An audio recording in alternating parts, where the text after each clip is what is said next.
8 hours. Everyone knows the number. Your doctor repeats it. Your watch grades you against it. Your mum has been saying it since you were 9 years old. And nobody has ever told you where it came from. It didn't come from a laboratory. It didn't come from a brain scan, or a sleep clinic, or a single study of a single human being. It came from a factory. In 1817, a Welsh mill owner named Robert Owen was trying to shorten the working day. Workers were doing 16 hours on the floor. So Owen wrote a slogan. And the slogan spread across the industrial world. 8 hours labor, 8 hours recreation, 8 hours rest. Look at that carefully. It's not a measurement, it's arithmetic. 24 divided by 3. A day cut into equal pieces, because equal pieces are easy to chant at a protest. That's it. That's the origin of the most repeated health advice on Earth. 200 years later, you are still taking sleep instructions from a picket sign. But here's where it gets uncomfortable, because the number is arbitrary, and that does not mean you're fine. Most people hear 8 hours is made up and feel relief. They take it as permission. It isn't. Because the number being wrong and your sleep being wrong are two completely separate problems, and you almost certainly have the second one. Let me show you why you can't tell. In 2003, researchers took a group of healthy adults and cut them down to 6 hours in bed. Not 4, not 3, 6. The amount you probably think of as slightly short but basically survivable. They kept it up for 2 weeks.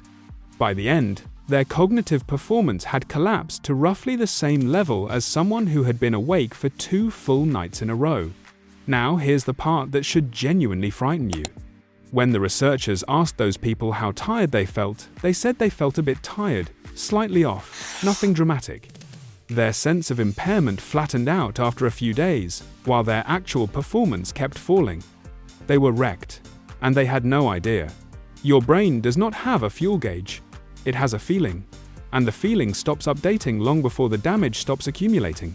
That is the real reason 8 hours became a rule, not because 8 is correct, but because people cannot be trusted to assess themselves. Give someone a target, and they'll hit it. Ask someone how much sleep they need, and they'll answer with how much sleep they've been getting away with. So, if 8 isn't your number, what is? Adults are generally recommended 7 to 9 hours, but that is not a target. That is the middle of a spread. It's the range where most people sit, and it exists because sleep need is a distribution, not a constant. Some people genuinely function at 6.5. Others need 9.5 and spend their entire lives being called lazy for it. Both of those people are normal. Neither of them is 8. Now I know what a certain type of person is thinking right now.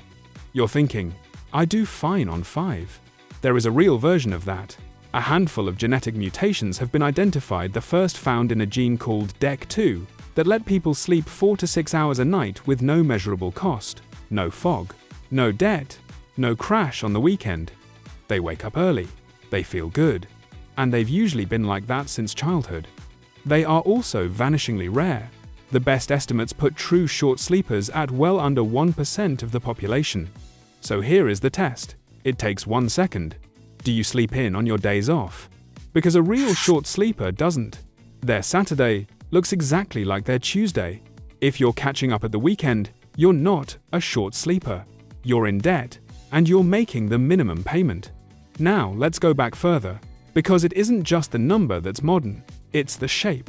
A historian named Roger Eckert went hunting through diaries, court records, medical texts, and letters from pre-industrial Europe, and he kept finding the same 2 phrases: first sleep, second sleep. Hundreds of references, used casually, the way you'd say lunch.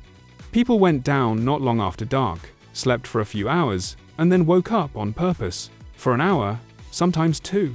They prayed, they talked, they tended fires, they visited neighbors. And then they went back down for their second sleep until morning. Nobody thought this was insomnia. It was just what night was.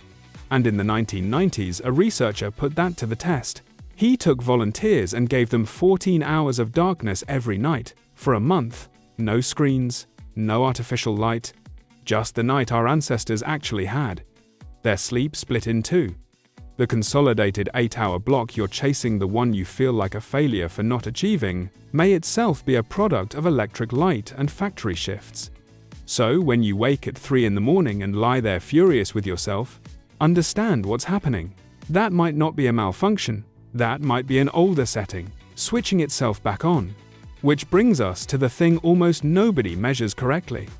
Hours in bed are not hours asleep. Nobody falls unconscious the moment they lie down, and nobody stays under for the entire night. Healthy sleep still contains brief wakes you'll never remember. Even good sleepers only spend around 85 to 90% of their time in bed actually asleep. So, 8 hours in bed is closer to 7 hours of sleep. You've been aiming at a number and measuring a different one. And when you cut it short, you don't lose a little of everything. Sleep runs in cycles of roughly 90 minutes, though that varies from person to person, and across the night. Deep sleep, the heavy repair stage, is loaded into the early cycles. REM dreaming, emotional processing, memory consolidation, is loaded into the late ones. So when you steal 2 hours off the morning, you're not shaving a slice off the top. You're taking a blade to REM specifically.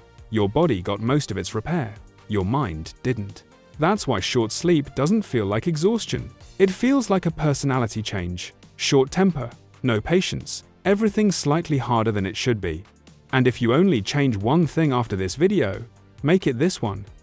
In 2024, researchers looked at accelerometer data from around 60,000 people and compared two variables: how long people slept and how consistently they slept. Regularity won.